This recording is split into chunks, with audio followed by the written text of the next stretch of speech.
Un relato sobre amor. Se trata de dos hermosos jóvenes que se pusieron de novios cuando ella tenía 13 y él 18. Vivían en un pueblito de leñadores situado al lado de una montaña. Él era alto, esbelto y musculoso, dado que había aprendido a ser leñador desde la infancia.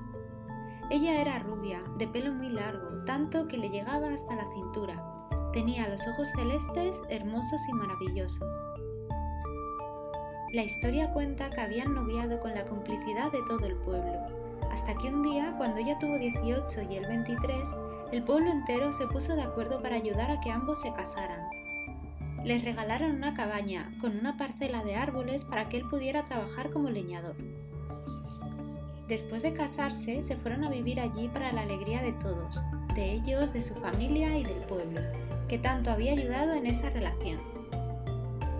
Y vivieron allí durante todos los días de un invierno, un verano, una primavera y un otoño, disfrutando mucho de estar juntos. Cuando el día del primer aniversario se acercaba, ella sintió que debía hacer algo para demostrarle a él su profundo amor. Pensó hacerle un regalo que significara esto. Un hacha nueva relacionaría todo con el trabajo. Un jersey tejido tampoco la convencía, pues ya la había tejido jerseys en otras oportunidades. Una comida no era suficiente agasajo. Decidió bajar al pueblo para ver qué podía encontrar allí y empezó a caminar por las calles. Sin embargo, por mucho que caminara, no encontraba nada que fuera tan importante y que ella pudiera comprar con las monedas que, semanas antes, había ido guardando de los vueltos de las compras pensando que se acercaba la fecha del aniversario. Al pasar por una joyería, la única del pueblo, vio una hermosa cadena de oro expuesta en la vidriera. Entonces recordó que había un solo objeto material que él adoraba verdaderamente, que él consideraba valioso. Se trataba de un reloj de oro que su abuelo le había regalado antes de morir. Desde chico, él guardaba ese reloj en un estuche de gamuza que dejaba siempre al lado de su cama. Todas las noches abría la mesita de luz, sacaba del sobre de gamuza aquel reloj, lo lustraba, le daba un poquito de cuerda, se quedaba escuchándolo hasta que la cuerda se terminaba, lo volvía a lustrar, lo acariciaba un rato y lo guardaba nuevamente en el estuche. Ella pensó, qué maravilloso regalo sería esta cadena de oro para aquel reloj. Entró a preguntar cuánto valía y, ante la respuesta, una angustia la tomó por sorpresa. Era mucho más dinero del que ella había imaginado, mucho más de lo que ella había podido juntar. Hubiera tenido que esperar 3 aniversarios más para poder comprárselo, pero ella no podía esperar tanto.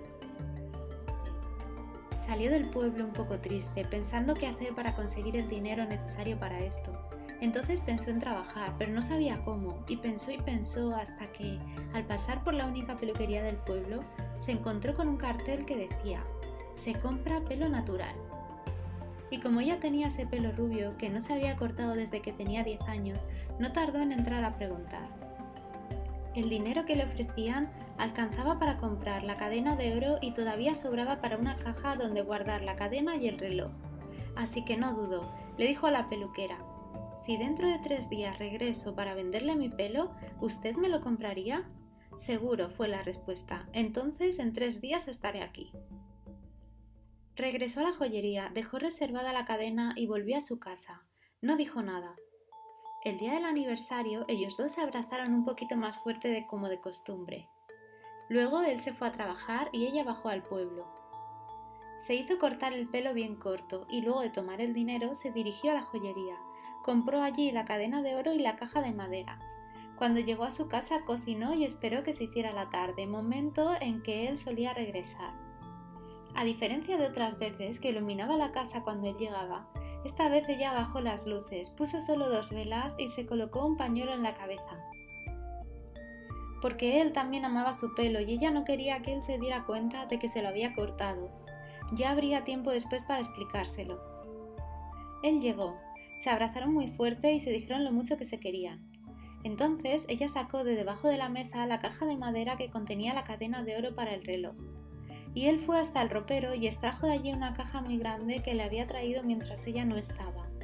La caja contenía 2 enormes peinetones que él había comprado, vendiendo el reloj de oro del abuelo. Si ustedes creen que el amor es sacrificio, por favor, no se olviden de esta historia. El amor no está en nosotros para sacrificarse por el otro, sino para disfrutar de su existencia. La tristeza y la furia. En un reino encantado donde los hombres nunca pueden llegar, o quizás donde los hombres transitan eternamente sin darse cuenta, en un reino mágico donde las cosas no tangibles se vuelven concretas, había una vez un estanque maravilloso. Era una laguna de agua cristalina y pura, donde nadaban peces de todos los colores existentes y donde todas las tonalidades del verde se reflejaban permanentemente.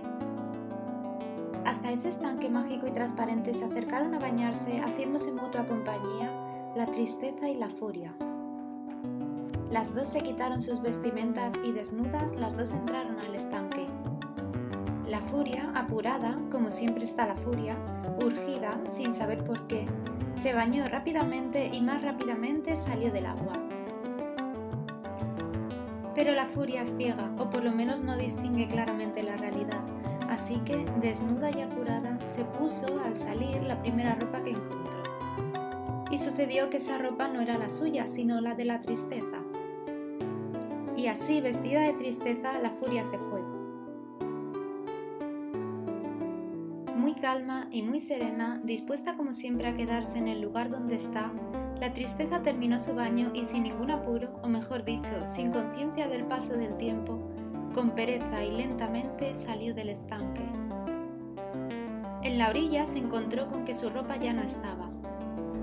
Como todos sabemos, si hay algo que a la tristeza no le gusta es quedar al desnudo, así que se puso la única ropa que había junto al estanque, la ropa de la furia. Cuentan que desde entonces muchas veces uno se encuentra con la furia, ciega, cruel, terrible y enfadada, pero si nos damos el tiempo de mirar bien, encontramos que esta furia que vemos es solo un disfraz y que detrás del disfraz de la furia en realidad está escondida la tristeza. Autodependencia. Me acuerdo siempre de esta escena. Mi primo, mucho más chico que yo, tenía 3 años. Yo tenía unos 12. Estábamos en el comedor diario de la casa de mi abuela. Mi primito vino corriendo y se llevó la mesa ratona por delante. Cayó sentado de culo en el piso llorando. Se había dado un golpe fuerte y poco después un bultito del tamaño de un durazno le apareció en la frente. Mi tía, que estaba en la habitación, corrió a abrazarlo y mientras me pedía que trajera hielo le decía a mi primo: «Pobrecito, mal a la mesa que te pegó, chas chas a la mesa», mientras le daba palmadas al mueble invitando a mi pobre primo a que la imitara. Y yo pensaba, ¿cuál es la enseñanza? La responsabilidad no es tuya, que sos un torpe, que tenéis 3 años y que no miráis por donde camináis. La culpa es de la mesa es mala. Yo intentaba entender más o menos sorprendido el mensaje oculto de la mala intencionalidad de los objetos, y mi tía insistía para que mi primo le pegara a la mesa. Me parece gracioso como símbolo, pero como aprendizaje me parece siniestro. Tú nunca eres responsable de lo que hiciste. La culpa siempre la tiene el otro. La culpa es de la fuera, no tuya. Es del otro que tiene que dejar de estar en tu camino para que tú no te golpees. Tuve que recorrer un largo trecho para apartarme de los mensajes de las tías del mundo. Es mi responsabilidad apartarme de lo que me daña. Es mi responsabilidad defenderme de los que me hacen daño. Es mi responsabilidad hacerme cargo de lo que me pasa y saber mi cuota de participación en los hechos. Tengo que darme cuenta de la influencia que tiene cada cosa que hago. Para que las cosas que me pasen, yo tengo que hacer lo que hago. Y no digo que puedo manejar todo lo que me pasa, sino que soy responsable de lo que me pasa porque en algo, aunque sea pequeño, he colaborado para que suceda. Yo no puedo controlar la actitud de todos a mi alrededor, pero puedo controlar la mía. Puedo actuar libremente con lo que hago. Tendré que decidir qué hago, con mis limitaciones, con mis miserias, con mis ignorancias, con todo lo que sé y aprendí. Con todo eso, tendré que decidir cuál es la mejor manera de actuar. Y tendré que actuar de esa mejor manera, tendré que conocerme más para saber cuáles son mis recursos, tendré que quererme tanto como para privilegiarme y saber que esa es mi decisión, y tendré entonces algo que viene con la autonomía y que es la otra cara de la libertad, el coraje. Tendré entonces el coraje de actuar como mi conciencia me dicta y de pagar el precio. Tendré que ser libre aunque a ti no te guste. Y si no vas a quererme así como soy, y si te vas a ir de mi lado así como soy, y si en la noche más larga y más fría del invierno me vas a dejar solo y te vas a ir, cierra la puerta, porque entra viento. Cierra la puerta. Si esa es tu decisión, cierra la puerta. No voy a pedirte que te quedes un minuto más de lo que quieras. Te digo, cierra la puerta porque yo me quedo y hace frío, y esta va a ser mi decisión. Esto me transforma en una especie de ser inmanejable, porque los autodependientes son inmanejables, porque a un autodependiente solamente lo maneja si él quiere. Esto significa un paso muy adelante en tu historia y en tu desarrollo, una manera diferente de vivir el mundo y probablemente signifique empezar a conocer un poco más a quien está a tu lado. Si eres autodependiente, de verdad, es probable que algunas personas de las que están a tu lado se vayan. Quizás algunos no quieran quedarse. Bueno, habrá que pagar ese precio también. Habrá que pagar el precio de soportar las partidas de algunos a mi alrededor y prepararse para festejar la llegada de otros. Quizás. Galletitas. A una estación de trenes llega una tarde una señora muy elegante. En la ventanilla le informan que el tren está retrasado y que tardará aproximadamente 1 hora en llegar a la estación. Un poco fastidiada, la señora va al puesto de diarios y compra una revista. Luego pasa al kiosco y compra un paquete de galletitas y una lata de gaseosa. Preparada para la forzosa espera, se sienta en uno de los largos bancos del andén. Mientras hojea la revista, un joven se sienta a su lado y comienza a leer un diario. Imprevistamente la señora ve por el rabillo del ojo cómo el muchacho, sin decir una palabra, estira la mano, agarra el paquete de galletitas, lo abre y después de sacar una comienza a comérsela despreocupadamente. La mujer está indignada. No está dispuesta a ser grosera, pero tampoco a hacer de cuenta que nada ha pasado, así que, con gesto ampuloso, toma el paquete y saca una galletita que exhibe frente al joven y se la come mirándolo fijamente. Por toda respuesta, el joven sonríe y toma otra galletita. La señora gime un poco, toma una nueva galletita y con ostensibles señales de fastidio, se la come sosteniendo otra vez la mirada en el muchacho.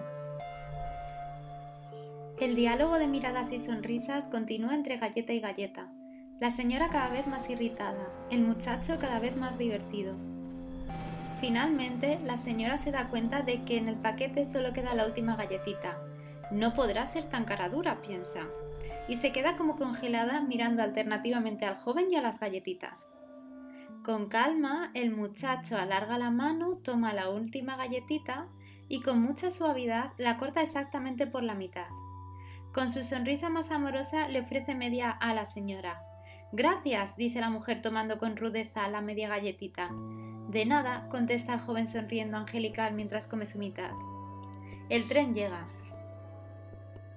Furiosa, la señora se levanta con sus cosas y sube al tren. Al arrancar, desde el vagón ve al muchacho todavía sentado en el banco del andén y piensa, insolente. Siente la boca reseca de ira. Abre la cartera para sacar la lata de gaseosa y se sorprende al encontrar cerrado su paquete de galletitas, intacto. Flor del anillo. Un joven concurrió a un sabio en busca de ayuda. «Vengo, maestro, porque me siento tan poca cosa que no tengo fuerzas para hacer nada. Me dicen que no sirvo, que no hago nada bien, que soy torpe y bastante tonto. ¿Cómo puedo mejorar, maestro? ¿Qué puedo hacer para que me valoren más?» El maestro, sin mirarlo, le dijo: «Cuánto lo siento, muchacho, no puedo ayudarte. Debo resolver primero mis propios problemas. Quizás después. Si quisieras ayudarme tú a mí, yo podría resolver este tema con más rapidez y después tal vez te pueda ayudar». Encantado, maestro», titubeó el joven, pero sintió que otra vez era desvalorizado y sus necesidades postergadas. «Bien», asintió el maestro. Se quitó un anillo que llevaba en el dedo pequeño de la mano izquierda y dándoselo al muchacho agregó: «Toma el caballo que está allí afuera y cabalga hasta el mercado. Debo vender este anillo para pagar una deuda. Es necesario que obtengas por él la mayor suma posible, pero no aceptes menos de una moneda de oro. Vete y regresa con esa moneda lo más rápido que puedas». El joven tomó el anillo y partió. Apenas llegó, empezó a ofrecer el anillo a los mercaderes. Estos lo miraban con algún interés hasta que el joven decía lo que pretendía por el anillo. Cuando el joven mencionaba la moneda de oro, algunos reían, otros le daban la vuelta a la cara, y solo un viejito fue tan amable como para tomarse la molestia de explicarle que una moneda de oro era muy valiosa para entregarla a cambio de un anillo. En afán de ayudar, alguien le ofreció una moneda de plata y un cacharro de cobre, pero el joven tenía instrucciones de no aceptar menos de una moneda de oro, así que rechazó la oferta. Después de ofrecer su joya a toda persona que se cruzaba en el mercado, más de 100 personas, y abatido por su fracaso, montó su caballo y regresó. ¿Cuánto hubiese deseado el joven tener él mismo esa moneda de oro? Podría habérsela entregado al maestro para liberarlo de su preocupación y recibir entonces su consejo y su ayuda. Maestro, dijo, lo siento, no es posible conseguir lo que me pediste. Quizás pudiera conseguir 2 o 3 monedas de plata, pero no creo que yo pueda engañar a nadie respecto del verdadero valor del anillo. Qué importante lo que dijiste, joven amigo, contestó sonriente el maestro. Debemos saber primero el verdadero valor del anillo. Vuelve a montar y vete al joyero. ¿Quién mejor que él para saberlo? Dile que quisieras vender el anillo y pregúntale cuánto da por él. Pero no importa lo que ofrezca, no se lo vendas, vuelve aquí con mi anillo.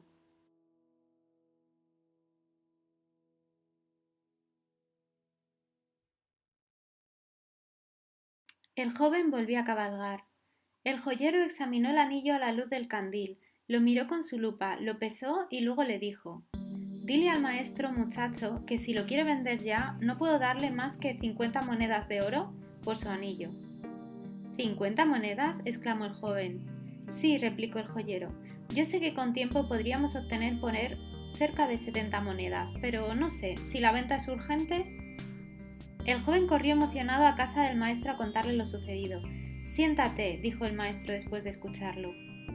Tú eres como este anillo, una joya única y valiosa, y como tal, solo puede evaluarte verdaderamente un experto.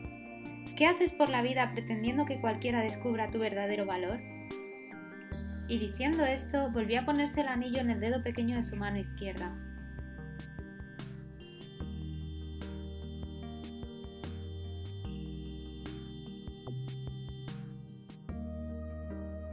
El portero del prostíbulo. No había en el pueblo un oficio peor conceptuado y peor pagado que el del portero del prostíbulo. Pero, ¿qué otra cosa podría hacer aquel hombre? De hecho, nunca había aprendido a leer ni a escribir, no tenía ninguna otra actividad ni oficio. En realidad, era supuesto porque sus padres habían sido porteros de ese prostíbulo y también antes el padre de su padre. Durante décadas el prostíbulo se pasaba de padres a hijos y la portería se pasaba de padres a hijos también. Un día, el viejo propietario murió y se hizo cargo del prostíbulo un joven con inquietudes, creativo y emprendedor. El joven decidió modernizar el negocio.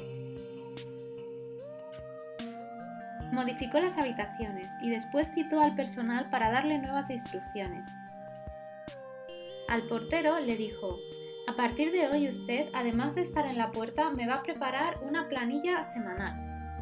Ahora anotará usted la cantidad de parejas que entran día por día.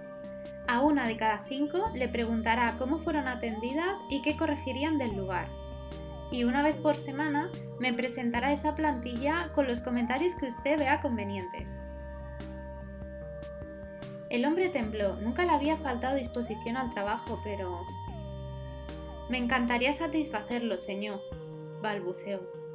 Pero yo no sé leer ni escribir. Cuánto lo siento. Como usted comprenderá, yo no puedo pagar a otra persona para que haga esto y tampoco puedo esperar hasta que usted aprenda a escribir, por lo tanto... Pero señor, usted no me puede despedir. Yo trabajé en esto toda mi vida, también mi padre y mi abuelo. No lo dejó terminar. Mire, yo comprendo, pero no puedo hacer nada por usted. Lógicamente le vamos a dar una indemnización, esto es, una cantidad de dinero para que tenga hasta que encuentre otra cosa. Así que lo siento, que tenga suerte. y sin más se dio la vuelta y se fue. El hombre sintió que el mundo se derrumbaba. Nunca había pensado que podría llegar a encontrarse en esa situación. Llegó a su casa por primera vez desocupado. ¿Qué hacer? Recordó que a veces en el prostíbulo, cuando se rompía una cama o se arruinaba una pata de un ropero,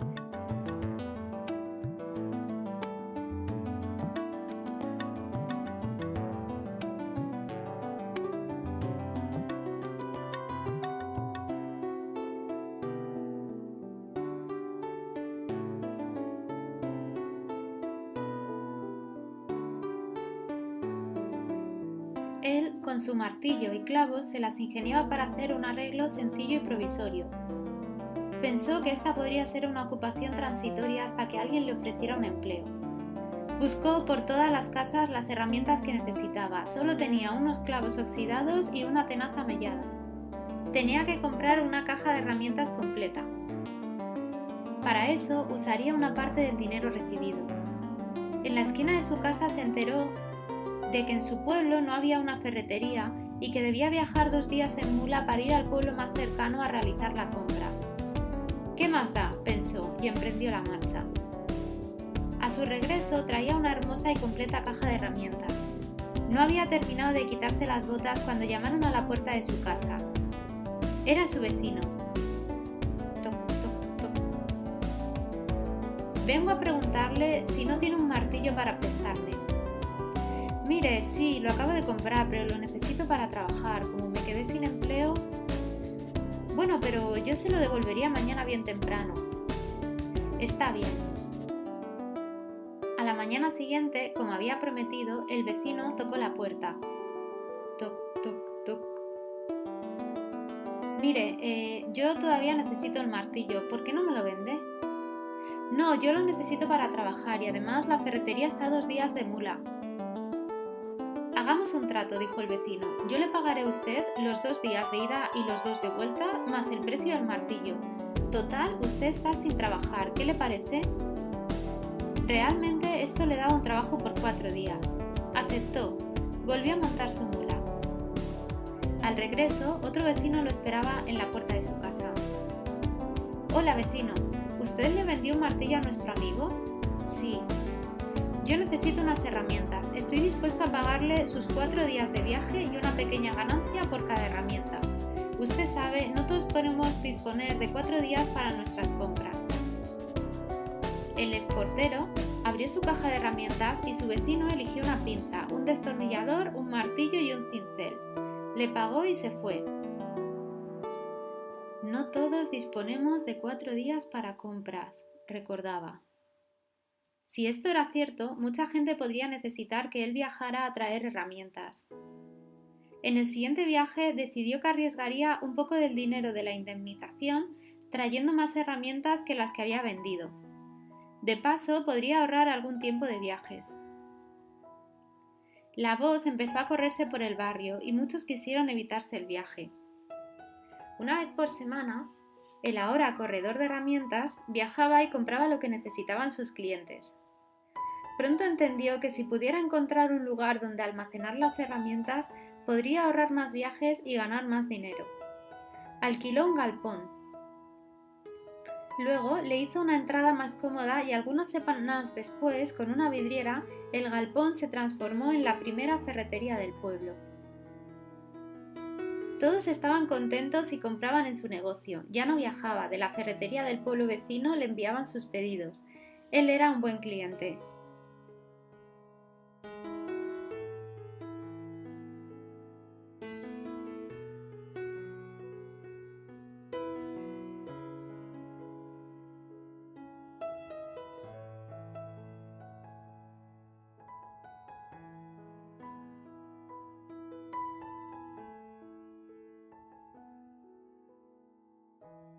Con el tiempo, todos los compradores de pueblos pequeños más lejanos preferían comprar en su ferretería y ganar 2 días de marcha.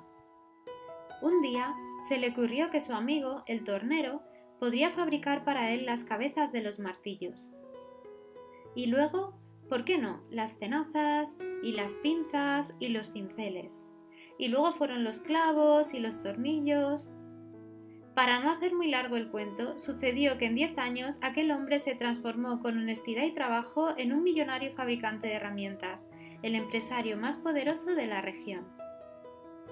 Tan poderoso era que un año para la fecha de comienzo de las clases decidió donar a su pueblo una escuela. Allí se enseñaría, además de electroescritura, las artes y los oficios más prácticos de la época. El intendente y el alcalde organizaron una gran fiesta de inauguración de la escuela y una importante cena de agasajo para su fundador. A los postres, el alcalde le entregó las llaves de la ciudad y el intendente lo abrazó y le dijo: «Es con gran orgullo y gratitud que le pedimos nos conceda el honor de poner su firma en la primera hoja del libro de actas de la nueva escuela». «El honor sería para mí», dijo el hombre. «Creo que nada me gustaría más que firmar allí, pero yo no sé leer ni escribir. Yo soy analfabeto». «¿Usted?», dijo el intendente, que no alcanzaba a creerlo. «¿Usted no sabe leer ni escribir? ¿Usted construyó un imperio industrial sin saber leer ni escribir? Estoy asombrado. Me pregunto, ¿qué hubiera hecho si hubiera sabido leer y escribir?» «Yo se lo puedo contestar», respondió el hombre con calma. «Si yo hubiera sabido leer y escribir, sería portero del prostíbulo».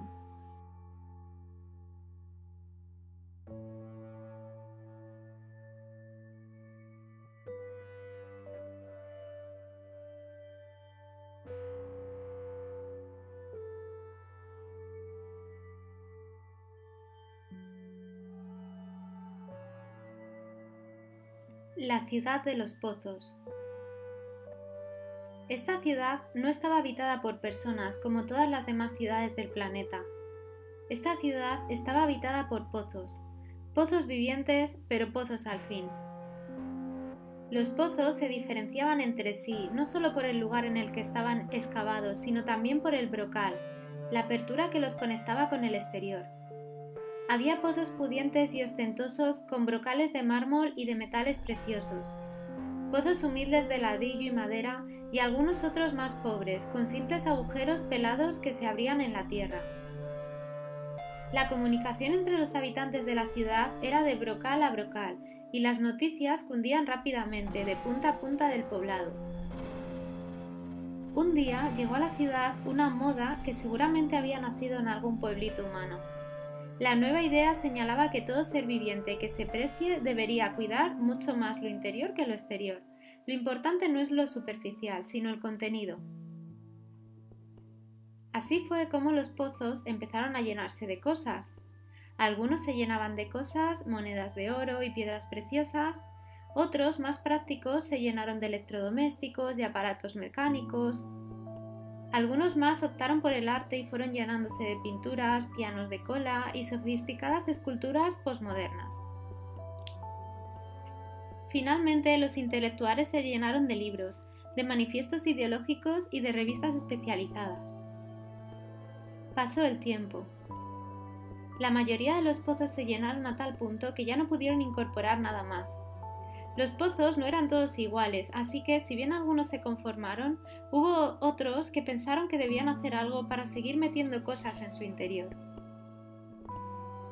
Alguno de ellos fue el primero. En lugar de apretar el contenido, se le ocurrió aumentar su capacidad ensanchándose.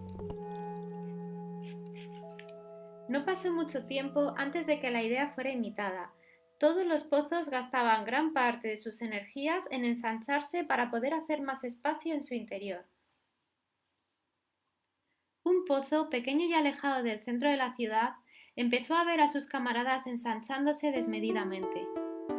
Él pensó que si seguían hinchándose de tal manera, pronto se confundirían los bordes y cada uno perdería su identidad. Quizás a partir de esta idea se le ocurrió que otra manera de aumentar su capacidad era crecer, pero no a lo ancho, sino hacia lo profundo, hacerse más hondo en lugar de más ancho. Pronto se dio cuenta que todo lo que tenía dentro de él le imposibilitaba la tarea de profundizar. Si quería ser más profundo, debía vaciarse de todo contenido. Al principio tuvo miedo al vacío, pero luego, cuando vio que no había otra posibilidad, lo hizo así. Vacío de posesiones, el pozo empezó a volverse profundo. mientras los demás se apoderaban de las cosas de las que él se había deshecho. Un día, sorpresivamente, el pozo que crecía hacia adentro tuvo una sorpresa. Adentro, muy adentro y muy en el fondo encontró agua. Nunca antes otro pozo había encontrado agua.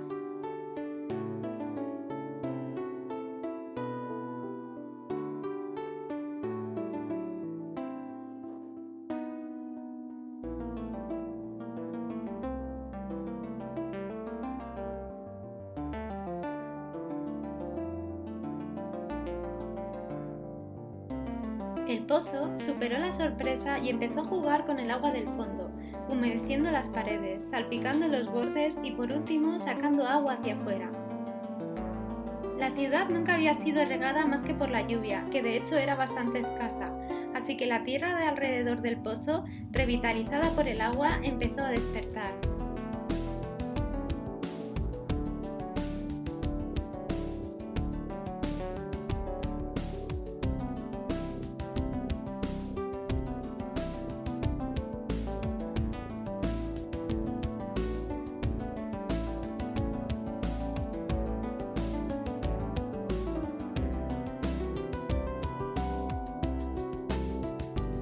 Las semillas de sus entrañas brotaron en pasto, en tréboles, en flores y en tronquitos endebles que se volvieron árboles después.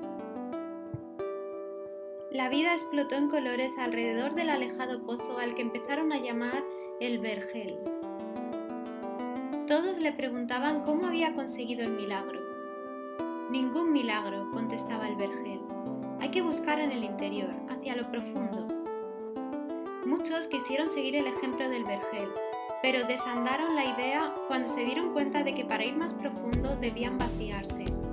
Siguieron ensanchándose cada vez más para llenarse de más y más cosas. En la otra punta de la ciudad, otro pozo decidió correr también el riesgo del vacío, y también empezó a profundizar, y también llegó al agua. Y también salpicó hacia afuera, creando un segundo oasis verde en el pueblo. ¿Qué harás cuando se termine el agua?, le preguntaban. No sé lo que pasará, contestaba, pero por ahora, cuanto más agua saco, más agua hay. Pasaron unos cuantos meses antes del gran descubrimiento. Un día, casi por casualidad, los dos pozos se dieron cuenta de que el agua que habían encontrado en el fondo de sí mismos era la misma, que el mismo río subterráneo que pasaba por uno inundaba la profundidad del otro.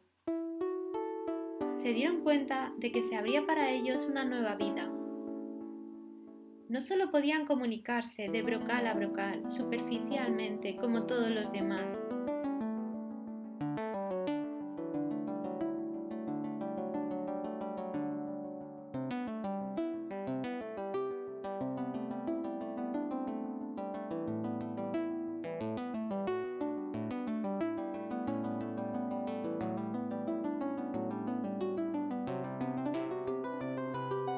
sino que la búsqueda les había deparado un nuevo y secreto punto de contacto.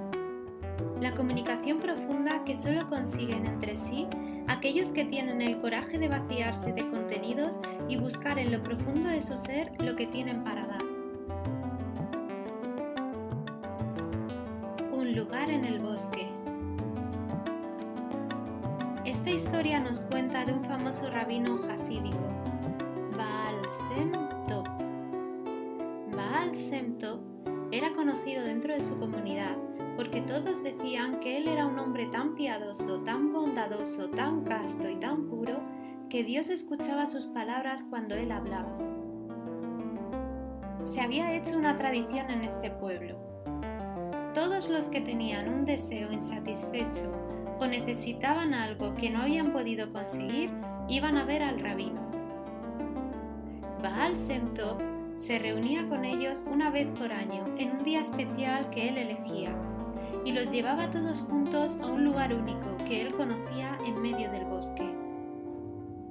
Y una vez allí cuenta la leyenda que Baal Shem Tov armaba con ramas y hojas un fuego de una manera muy particular y muy hermosa y entonaba después una oración en voz muy baja como si fuera para él mismo. Y dicen que a Dios le gustaban tanto esas palabras que Baal Shem Tov decía, se fascinaba tanto con el fuego armado de esa manera, quería tanto a esa reunión de gente en ese lugar del bosque, que no podía resistir el pedido de Baal Shem Tov y concedía los deseos de todas las personas que allí estaban. Cuando el rabino murió, la gente se dio cuenta de que nadie sabía las palabras que Baal Shem Tov decía cuando iban todos juntos a pedir algo. Pero conocían el lugar en el bosque, sabían cómo armar el fuego.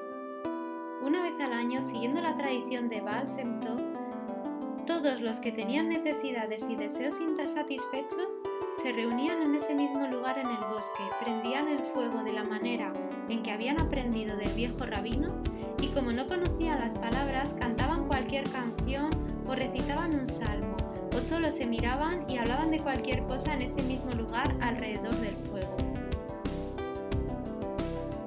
Y dicen que Dios gustaba tanto del fuego encendido, gustaba tanto de ese lugar en el bosque y de esa gente reunida, que aunque nadie decía las palabras adecuadas, igual concedía los deseos a todos los que allí estaban. El tiempo ha pasado y de generación en generación la sabiduría se ha ido perdiendo, y aquí estamos nosotros.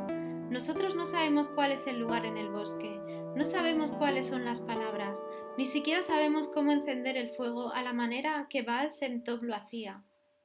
Sin embargo, hay algo que sí sabemos. Sabemos esta historia, sabemos este cuento, y dicen que Dios adora tanto este cuento, que le gusta tanto esta historia, que basta que alguien la cuente y que alguien la escuche para que el complacido satisfaga cualquier necesidad y conceda cualquier deseo a todos los que están compartiendo este momento. Así sea. Sin nombre. Un señor muy creyente sentía que estaba cerca de recibir una luz que le iluminara el camino que debía seguir. Todas las noches, al acostarse, le pedía a Dios que le enviara una señal sobre cómo tenía que vivir el resto de su vida. Así anduvo por la vida, durante 2 o 3 semanas en un estado semimístico, buscando recibir una señal divina. Hasta que un día, paseando por un bosque, vio a un cervatillo caído, tumbado, herido, que tenía una pierna medio rota. Se quedó mirándolo y de repente vio aparecer a un puma. La situación lo dejó congelado. Estaba a punto de ver cómo el puma, aprovechándose de las circunstancias, se comía al cervatillo de un solo bocado. Entonces se quedó mirando en silencio, temeroso también de que el puma, no satisfecho con el cervatillo, lo atacara a él. Sorpresivamente vio al puma acercarse al cervatillo. Entonces ocurrió algo inesperado. En lugar de comérselo, el puma comenzó a lamerle las heridas. Después se fue y volvió con unas pocas ramas humedecidas y se las acercó al cervatillo con la pata para que éste pudiera beber el agua, y después se fue y trajo un poco de hierba húmeda y se la acercó para que el cervatillo pudiera comer. ¡Increíble! Al día siguiente, cuando el hombre volvió al lugar, vio que el cervatillo aún estaba allí y que el puma otra vez llegaba para alimentarlo, lamerle las heridas y darle de beber. El hombre se dijo: «Esa es la señal que yo estaba buscando, es muy clara. Dios se ocupa de proveerte de lo que necesites. Lo único que no hay que hacer es ser ansioso y desesperado corriendo detrás de las cosas». Así que agarró su atadito, se puso en la puerta de su casa y se quedó ahí esperando que alguien le trajera de comer y de beber. Pasaron 2 horas, 3, 6, 1 día, 2 días, 3 días, pero nadie le daba nada. Los que pasaban lo miraban y él ponía cara de pobrecito imitando al cervatillo herido, pero no le daban nada.